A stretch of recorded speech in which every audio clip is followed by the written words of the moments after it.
Welcome to the new video. Today I'm trying something a little new. We're going to call it Shoddy's Yap Session, where we talk anything FPS for however long it takes. And today's episode is going to be about static clicking. Now, I've had many top 1% scores in static clicking maps, but I wasted tons of time trying to get there. So this episode is going to be about how I would train if I could start over. Now, some people, of course, will ask, who am I and why should you listen to me? And that's a good question. My name's Shoddy. I've been playing FPS games for way over 15 years. Basically, as soon as I could hold a controller. And not only have I trained from the bottom once, but I've done it 5 times. Once on console without any aim trainers. Once on PC when browser-based aim trainers were the greatest thing on earth. And 3 times since I started playing Kovacs, landing me at a rank of Masters in Voltaic benchmarks. And I've trained many of my friends up as well. So I think I can teach you how to do it once. Now, I wasted a ton of time. Like, it's unreasonable how much time I've wasted aim training. Even the hours on my PC, it doesn't do it justice, because I told you, I think it was called 3D Aim Trainer, something on your browser where you could train your reaction time, you click these little dots with your DPI of your mouse. It was a whole bunch of different things I did. So I've been doing this for way too long, but I was always competitive, so I wanted to be the best. And I realized quickly that I learned how to be the best, and now I could teach other people. One of the first things you guys should focus on before you even start aim training was stretching more. One of my wrists, my right wrist, it pops when I move it, it cracks. If you've ever seen me aim, it looks like my wrist will almost bounce when I aim.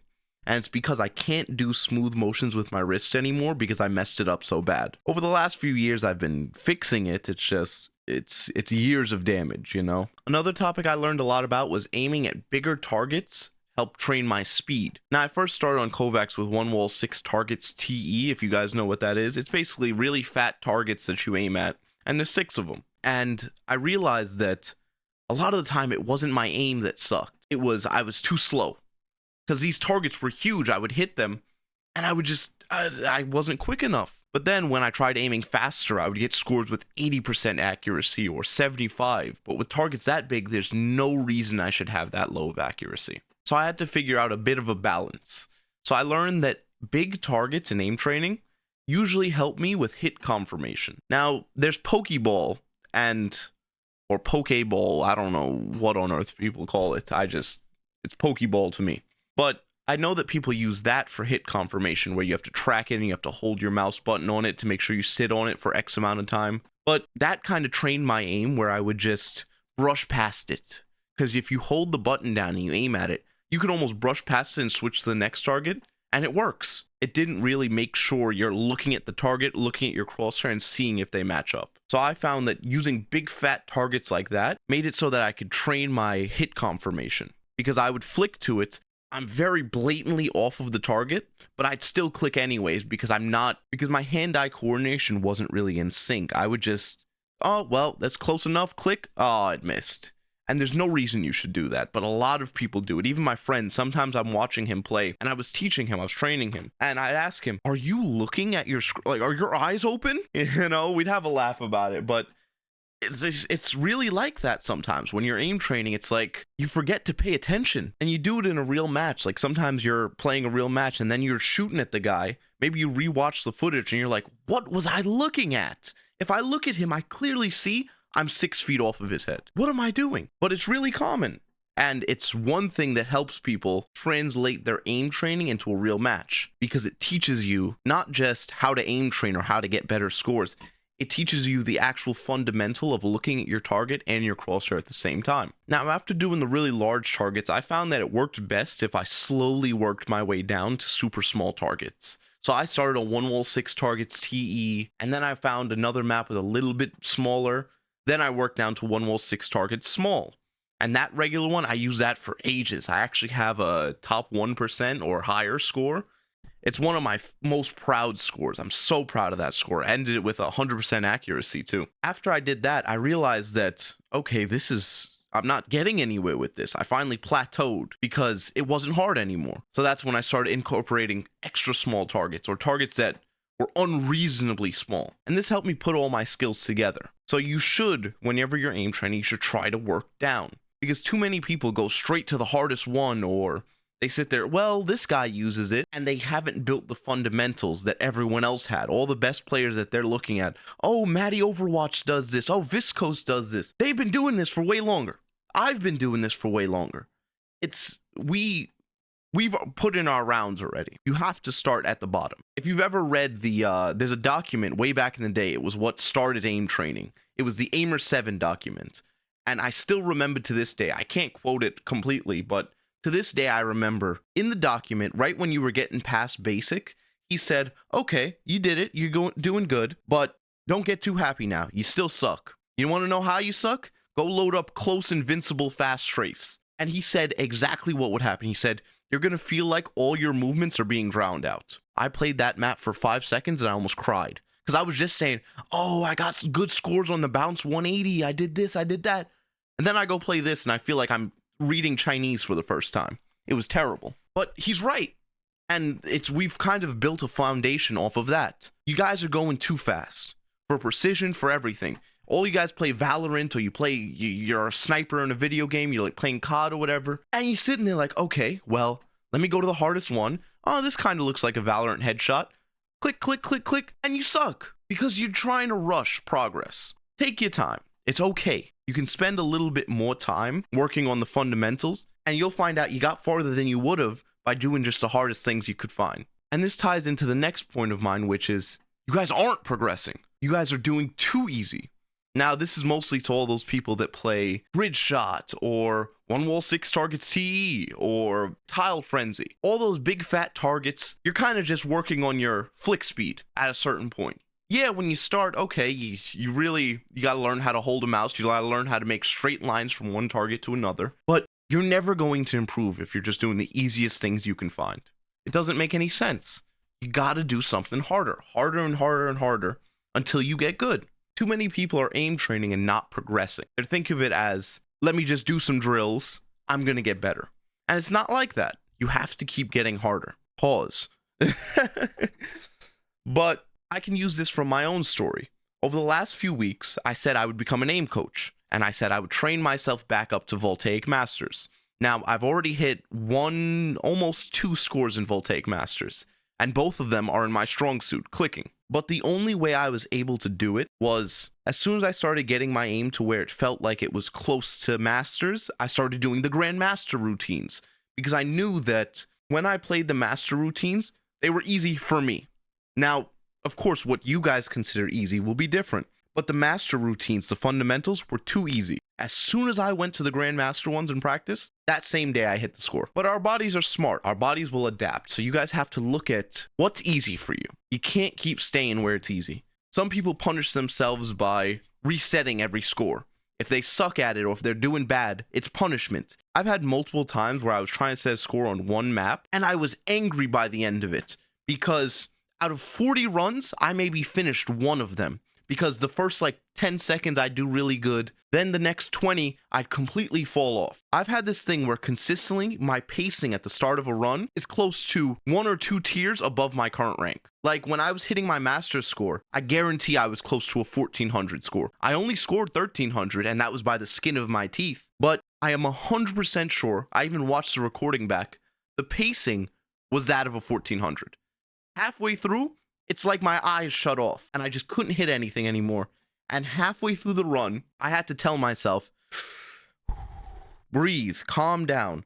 As soon as I did it, the tension in my hand left and I started hitting the score again. And that leads into my third point, which is all about being able to aim for prolonged periods of time. Too many people pause their runs. And I did it, trust me. Listen, I'm not going to fault you for it. Some of my high scores from back in the day was purely because I'd pause when I had a good pace going, shake my hand out, and then get back to it. So I understand. But it made it so that I was unable to even just for a minute focus on my aim and hit good shots. And then people go into Valorant or COD or whatever, and then they say, I'm inconsistent. I was top fragging and now I'm bottom fragging. Oh no, really? The rounds are only 2 minutes and something. You can't even focus on an aim routine for a minute. Of course you can't focus on your aim and focus on your game sense and all these things for a 2-minute match 14 times in a game. Of course you can't. This is probably around the halfway point for this video, so while I'm here, I'd just like to tell you guys, if you like this different style, this is completely a shot in the dark. I just wanted to yap over a beat for a little while for you guys and see if anyone liked it, you know? Because all of my videos, I write a whole script for, I plan it out, I try to plan for what people want to hear, and I simplify it. I just make it super quick, super to the point, but I want to see if anyone cares about this type of style, you know? It's a more prolonged but very dense video where you get to hear the inner machinations of my mind, which are clearly an enigma. But if you are enjoying it, just leave a comment down below so I know, or leave a like, because I just need to know how this works. Because unfortunately, no one gives you a handbook for YouTube. No one tells you, well, this is actually how to do it, and this works for everything. Because everyone's different, everything is different, and the fan bases you create is different. So I'd like to see if you guys enjoy a longer yap session about aim. I of course plan to release a shorter video where it's the points I wanted to go through, but in a very straight and to the point fashion like my normal videos. But I'm still posting this one anyways to see if people like it. Now, one of the other points I have written down here is to play more hipfire and raw mouse control. These are two maps in Kovacs that I use, and these are the best, in my opinion, for getting actual better aim in-game. Now, the aim in-game that you have, a lot of it isn't really aiming like you would see on one wall 6 targets, for example. It's more of a tiny little adjustment because you have okay crosshair placement. If you go look back at all your gameplay from Valorant or COD or whatever game you play, you'll notice that most of your adjustments, you're not far off of the target. And if you are, you probably lost it anyways, because that's just how the game works. And hipfire, any of the hipfire maps like Voltaic hipfire extra small or hipfire extra small, hipfire small, whatever it is, and raw mouse control, both of those work insanely well to give you that micro adjust power. And that's all you really use in a real match. Now, larger maps teach you proper pathing, how to make straight lines from target 1 to target 2. They teach you how to handle wide angle flicks. They teach you about how to look for hit confirmation. But hipfire and raw mouse control, they teach you more of the movement you're making in a game. The muscles you use even in your hand and your wrist are not the same in 1v6 targets that you use in hipfire. For example, in hipfire, I'm only using my fingertip basically. I'm moving my mouse only with my fingertips and slight movements with my wrist. But in 1v6 targets, I have to make long flicks with my arm and then use my fingers, which in a real match, it rarely happens. In a real match, I'm usually dead by the time that has to happen. Or it makes for cool clips where I flick and one-tap somebody. But it's not consistent. It's not actually what you're doing in a real match. You're kind of just throwing out a shot and praying when you do that. Or you're just in bad positioning and you have bigger issues than your aim. You know, if you have to use what you learned in 1v6 targets consistently, you probably have a bigger issue than what you're actually training. And what I mean by this is, if you have to do a wide flick in a game like Valorant, either you were unlucky and the guy caught you off guard, or your crosshair placement is just wrong. You have bad game sense, you're not taking any of the correct guesses on where someone would be. Like, the entire site's clear except for heaven, and you're looking at hell. That just doesn't make sense. And then you have to flick up to the guy that peeks you heaven, and you just lose. Or if you do hit it, you still shouldn't have won that.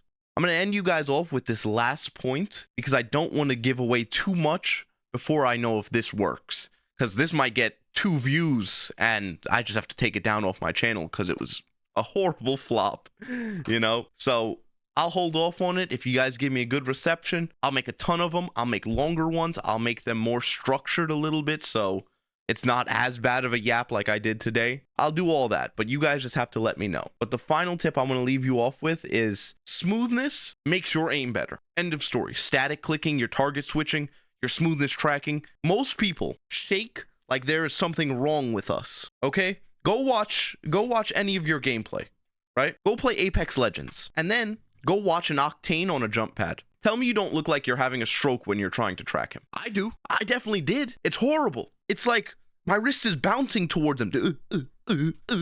Now imagine, how are you going to make a straight line at a target if that's how you're aiming? Seriously, how are you going to do that? How do you plan to do that? If you're trying to go, let me make a straight line from where I have my crosshair placement straight to the enemy's head. And then you start going into anaphylactic shock trying to hit a headshot. So please, train your smoothness. Please.